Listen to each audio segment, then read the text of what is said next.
Hey guys, hope you are well. So, welcome to the Anime Fictions 2.0. This is the story about What If Naruto Neglected by Hinata. Part 2. Hope you will love this what if. If you did, do subscribe for more awesome what if. Share with your friends and enjoy them. Check out the other videos I have created. Comment down your opinion. Share with your friends. So, without wasting any time, let's jump into the second part.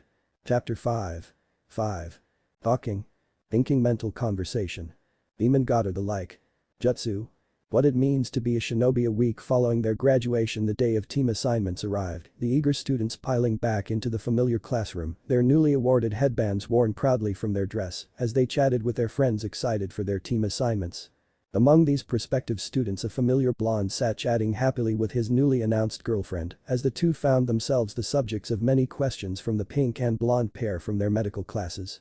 After the day of the exams, things had been changing slowly for Naruto, along with the rest of the Namikaze family in turn. The night of their graduation, the triplets had returned to find both parents and godparents waiting to congratulate them on their success in passing into Genin, the three barely surviving the bear hug Kushina set upon all three at once. After their initial greeting, the group had broken up to chat with each of the children Minato and Jiraiya, focusing primarily on Minami and Naruto, as Kushina, Tsunade and Shizune made a point to include Naruto in all of their revelries, making a point to not allow themselves to slip back into old bad habits. This, however, was only the start of the changes occurring within the family. Minato and Kushina had become more distant with one another since their confrontation in the office, and in the days following it, things did not look to be changing. Only a day after the graduation, another fight had broken out between the two, although this one at least hadn't come to blows. It occurred when the following morning Kushina had demanded that Minato apologize to Naruto for what he had said to him in the office, as well as demanding to know why he had dared to say it in the first place. Minato's had remained silent on both points, a decision that had only served to further damage their newly straining relationship, and at the moment tensions were high between the two. So far the pair had kept from breaking into conflict in front of their children, but tensions were high enough that the two still remained oddly stiff around one another. Mito had thankfully been spared any confrontation, but the triplets could tell something was going on with their parents, though even they were unsure of just what was occurring between the two. At the same time, during the past few days, both Minami and Kushina had been making efforts to follow through in getting to know Naruto better. Progress was slow at first, the parties just not sure how to go about any kind of bonding, but even these little steps were enough to keep them hopeful that in time things would indeed change for the better. Kushina for her part had begun to give Naruto personal training in the past few days and was both proud and saddened by where her son's abilities were. It wasn't that he was a failure by any means, his abilities were promising for a basic academy graduate. And that was the point. He shouldn't have been left as just another academy student. His sister's level was already mid to high chunin, thanks to the opportunities granted them. Opportunities that he had been denied, and the result was now looking her in the face as the boy eagerly set about any instruction she gave him. If anything, this made it even harder as the boy's enthusiasm only served to show that the failing all along had been theirs, he had always been ready. They just had chosen to ignore that fact. But succumbing to her own shame would not help him now, so she pushed on, working every moment she could to repair the damage her ignorance had caused. After observing his skills, she had decided to teach him her own fighting style that she had learned back before she had left Whirlpool as a child. Unlike the more rigid of stance orientated to jutsu of Konoha, her own was more primal, focusing on a set of reactionary movements meant to be interchangeable with one another so that the entire style was harder to predict. It seemed this style favored his energetic personality as he took to the training like a fish to water, excited to be learning a style that no one else was trained in, not even his sisters. Well, not quite no one, Mito was also learning the same style along with her, Nikki, her open happiness being a bright patch of light that helped Kushina and Naruto in their efforts to bond, always seeming to bring out a happy giggle or youthful joy to any awkward situation they found themselves in. Meanwhile, Minami had taken a different approach to getting to know the blonde once more. Instead of training or work, she instead spent what free time she had in joining Naruto in his trips to the Hyuga residence or offering to help him surprise Hinata with lunch dates and the like. More often than not, the two simply found themselves walking around town, one or both of them just chatting away about something they had seen or done, Minami even agreeing to help Naruto set up a paint trap for a particular Anbu who seemed to have gained a black mark in his book after their time during graduation. The pair's laughs as they watched the Anbu breaking down into tears as his entire wardrobe became a rainbow colors assortment, slowly mending the bonds that had been so nearly severed forever. And so the redeeded pair continued their work, confident that someday they would be able to put that darker part of their lives behind them at last. So as the days ticked by, the time for team assignments finally arrived, and now the titular blonde sat smiling beside Hinata, glancing excitedly towards the door where in only a short while their Jonin senseis would be arriving through. "Hey Hinata-chan, do you think we'll get to be on the same team? I bet we will." Kasen said that she heard we might be. Smiled Naruto, as beside him Hinata nodded and turned, smiling brightly at the boy's words. "Hi, Shizune sensei said we might too, I really hope we are," replied the pale-eyed girl as she thought about her own week following graduation. When she had arrived back at the Hyuga compound, it was to find Hanabi and Hitomi with open arms, both congratulating her on the news about her and Naruto, her mother soon giggling away at how cute the two would be, now they didn't have to try and hit it around her anymore. The remarks drew a bright blush to the girl's cheeks that did not fade, as more than a few of the compound's women congratulated her as she followed her mother and brother into the compound. Only one of the compound seemed uninterested in the happiness of his fellows. The Ashi Hyuga had appeared not long after Hinata's arrival to begin questioning his daughter at just what she had been thinking.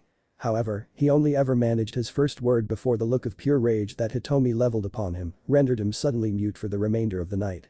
The reaction to her new relationship, however, was not the only events over the past week for the girl. Her new progress as Shizune's unofficial apprentice was fast becoming a source of pride for the young Hyuga as she found her skill growing by the hour.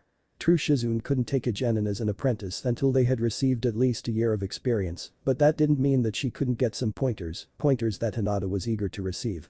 At the same time, a pink-haired friend of Hinata had found her own small surprise when Tsunade had arrived at her doorstep to request a meeting. Now both were being drilled daily by their respective senseis. As Hinata and Naruto returned to their discussion and the dull chatter of the class continued around the room, the door to the class finally opened. Their usual scarred instructor, stepping in smiling as he looked around at the students as he moved to take his position before them. As he looked around, he could not stop himself from feeling a bit of pride at this particular class. He was certain that they would likely to become some of the largest names in the shinobi world in a few years, and all he could think was how those lives had received their start here. Before the man could travel further down this trail of thought, he was brought back to reality as a knock came at the door, signaling the arrival of the Jonin sensei. "Okay class, it's time for team announcements, so," began Iruka, noticing as he spoke that the general din of the room was droning him out. With a small familiar smile, Iruka shook his head as he thought he might miss this next part most of all. "Everyone shut up," shouted Iruka utilizing his patented big head jutsu as the class suddenly jerked to a halt in their discussion as they turned, straight-backed, towards their sensei. "But now let's get started then, Team 1. Started Iruka as he read down his list. As he did so, students in sets of 3 would rise as a sensei would enter to collect them, leaving a moment later as the next team was called up.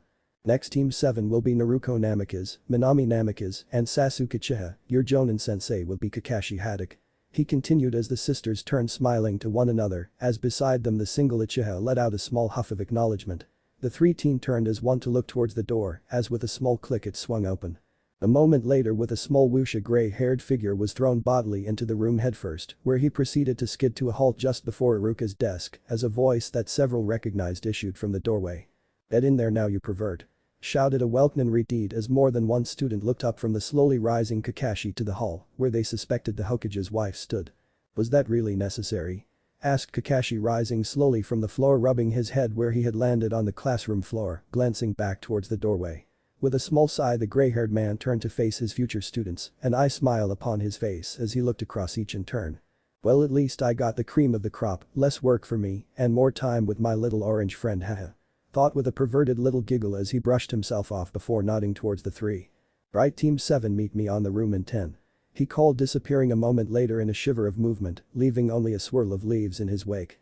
As Team 7 filed out, Iruka smiled slightly as he dropped his eyes back to his list. Next, Team 8, Shino Aburam, Sakura Haruno, your sensei will be Kurina Yuhi, and final team member will be her private student Yakumo Kurama," called the sensei as the two looked round as the door once more opened. Into the classroom walked a tall woman with black hair and shining red eyes, followed by a girl in a simple kimono with waist-length brown hair, both smiling at the forms of their new teammates, even if the younger Yakumo seemed a bit nervous, pointedly keeping herself slightly behind her sensei as the other approached. Once the 4 were joined, they departed together as the next team was called up to depart. Soon enough, teams 9 and 10 had taken their senseis and left as Iruka continued down his list. "Okay, Team 11 will be Naruto Uzumaki, Hinata Hyuga, and Kiba Inuzuka.